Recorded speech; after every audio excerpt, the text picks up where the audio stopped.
नमस्कार विद्यार्थी मित्रांनो, स्वागत आहे आपलं गुरुकृपा मॅथ्स अकॅडमीमध्ये।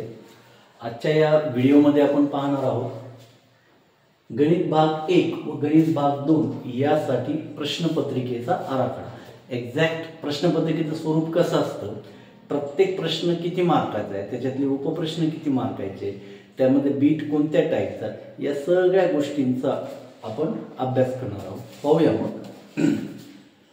गणित भाग 1 व गणित भाग 2 यासाठी प्रश्नपत्रिकेचा आराखडा। यामध्ये दिलेले पहिल्या रकान्यात प्रश्न क्रमांक, दुसऱ्या ह्याच्यात प्रश्नाचे स्वरूप, तिसऱ्या ह्याच्यामध्ये गुण, चौथ्या ह्याच्यात विकल्पांसह गुण। आता याच्यामध्ये प्रश्न क्रमांक ए मध्ये बहुपर्याय प्रश्न, एक गुणांचे प्रश्न म्हणजे ऑब्जेक्टिव्ह टाइप, ज्याच्यामध्ये जसं आपण फिल इन द ब्लँक्स म्हणतो, रिकाम्या जागा।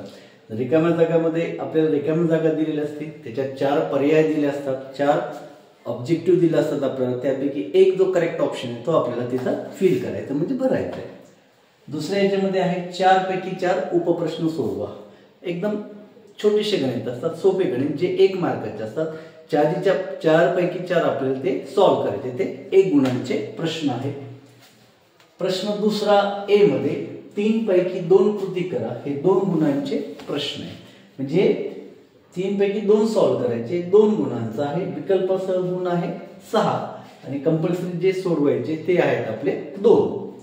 त्यानंतर प्रश्न दुसरा बी मध्ये 5 पैकी 4 उपप्रश्न सोडवायचे, म्हणजे 5 प्रश्न तुम्हाला दिलेले, त्यापैकी 4 उपप्रश्न सोडवायचे, ते 2 गुणांचे प्रश्न आहेत। कंपल्सरी आहे 8 मार्काचं, विकल्पासह आहे 10 मार्काला। म्हणजे एखादं एक्झाम्पल जर नाही आलं तर तुम्ही नेक्स्ट त्याच्या ऑर मधलं ते एक्झाम्पल सोडवू शकता।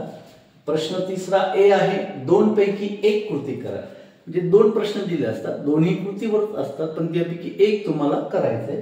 त्यामध्ये तो 1 मार्काचा प्रश्न, एक जो प्रश्न आहे तो 3 गुणांचा प्रश्न आहे, तो आहे प्रश्न क्रमांक 3 मध्ये।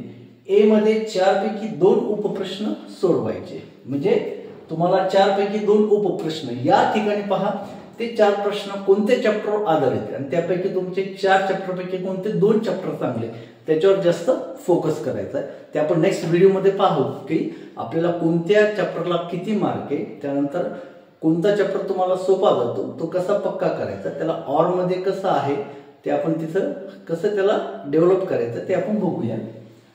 त्यानंतर प्रश्न चौथा आहे 3 पैकी 2 उपप्रश्न सोडवायचे, जे 4 गुणांचे प्रश्न आहेत। 3 पैकी 2 विकल्पासह ते आहे 12 मार्काला।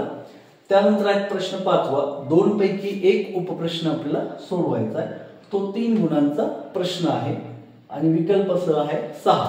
म्हणजे कंपल्सरी गुण जे आहेत तुम्हाला ते आहेत 40 मार्काचे, विकल्पासह गुण आहे 60 मार्काचं। आता विकल्पासह गुण 60 मार्काचं म्हणजे एकूण समजा 8 चॅप्टर आहेत, 8 पैकी तुम्हाला जर 2 चॅप्टर अवघड जात असतील तर त्याला ऑर मध्ये कोणते आहेत ते 6 चॅप्टर कंप्लीट करून अभ्यासाचं आपल्याला नियोजन करते। पुढच्या व्हिडिओमध्ये ते आपण नियोजन कसं करायचं, अभ्यास कसा करायचा, कमीत कमी वेळेमध्ये जास्त मार्क्स कसे मिळवायचे आणि प्रश्नपत्रिका कशी सोडवायची ते आपण बघणार आहोत। आता यानंतर याच्यामध्ये अजून महत्वाचा भाग आहे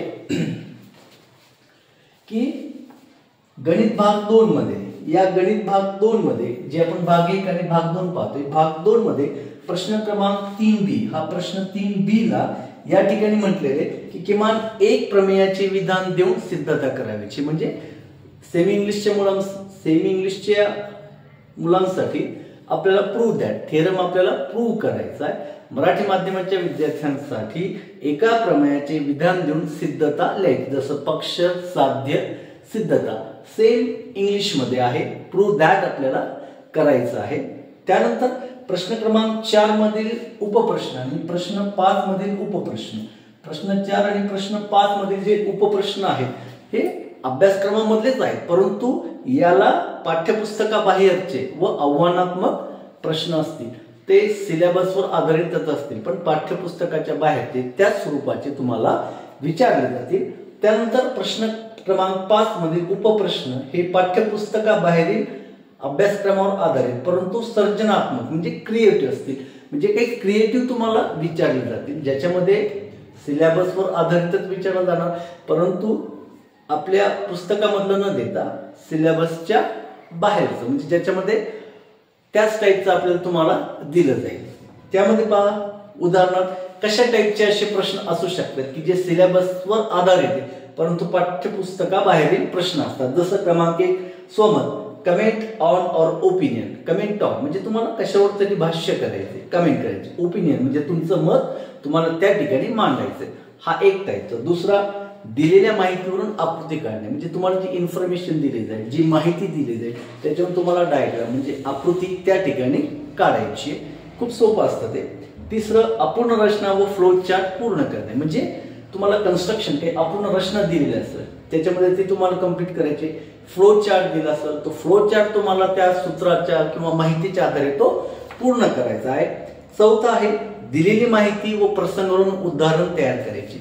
जी तुम्हाला माहिती दिलेली, जी इन्फॉर्मेशन दिलेलं आहे तुम्हाला किंवा जो प्रसंग दिलेला आहे त्याच्यावरून उदाहरण तयार करायचं आहे. मुक्तोत्तरी प्रश्न म्हणजे याच्यामध्ये फ्री टाईपचे तुम्हाला क्वेश्चन आन्सर विचारले जातात. ते त्या सूत्रावर किंवा त्या याच्यावर डिपेंड राहील. ज्याला आपण म्हणू शकतो मुक्तोत्तरी प्रश्न म्हणजे की बाबा एखादा चॅप्टर आहे त्याच्यावर त्या सिलेबसवर आधारित त्यांना जर काही वाटलं तर ते तुम्हाला काही प्रश्न विचारतील पण ते बेस तुम्हाला तोच राहील. सिलेबसच्या बाहेर तुम्हाला विचारलं जाणार नाही.